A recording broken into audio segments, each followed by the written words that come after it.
మహిళలకి ఉచిత బస్సు ప్రయాణం పెట్టాక తెలంగాణలో ఎస్పెషల్లీ హైదరాబాద్లో ఈ ఆటోలకి సంబంధించిన వ్యాపారం తగ్గింది. అయితే భారీగా ఏం తగ్గలేదు, 30% తగ్గింది.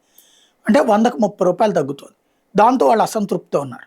వాళ్ళకి ఆల్టర్నేటివ్ ఇప్పుడు మన ఆంధ్రాలోకి మళ్ళీ ఏదో ఇప్పుడు జగన్ టైంలో ఆటోలకి కార్ల వాళ్ళకి డబ్బులు ఇచ్చేవాడు. చంద్రబాబు నాయుడు గారు కూడా వచ్చాక ఒక ట్రిప్ ఇచ్చినట్టున్నారు, లాస్ట్ ట్రిప్. మరి ఏడాది ఇప్పిస్తారో చూడాలి. అయితే తెలంగాణలో అట్లాంటి పథకం ఏమీ లేదు. ఈ నేపథ్యంలో ఒక మంచి ఆలోచన చేస్తున్నారు. ఏదైతే ప్రోత్సహించబోతున్నారో పెట్రోల్ డీజిల్ వాహనాలని ఈ ఎలక్ట్రిక్ వాహనాలుగా మార్చుకోవడానికి, అలా మార్చుకోవడానికి అయ్యే వ్యయంలో ప్రభుత్వం లోన్లు ఇప్పించడం, అట్లాగే ప్రభుత్వమే కొంత ఖర్చు పెట్టడం అన్నటువంటి దిశగా అడుగులు వేస్తున్నారు. ఇది సక్సెస్ అయితే అద్భుతమే. ఎందుకంటే పెట్రోల్ డీజిల్ ఖర్చు తగ్గిపోతే దాదాపుగా ఇప్పుడు ఒక రోజుకి 500 రూపాయలు పెట్రోల్ కొట్టిస్తే 1000 రూపాయలు ఆదాయం వస్తుంది, ఒక 500 మిగులుతుంది.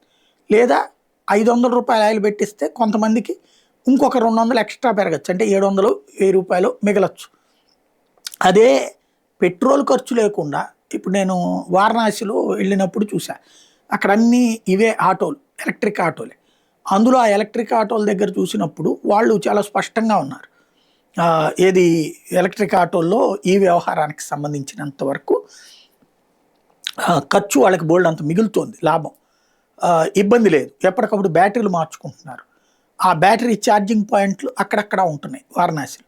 అట్లాంటిది ఇక్కడ కూడా పెడితే మ్యాక్సిమం ఇప్పుడు 500 రూపాయలు అయ్యే ఖర్చు 200 అయింది అనుకోండి, ఇంకో 300 మిగులుతుంది కదా. ఈ విషయంలో మంచి ఆలోచనే, కానీ ప్రాక్టికల్గా బాధ్యతగా అమలు చేయాల్సి ఉంది.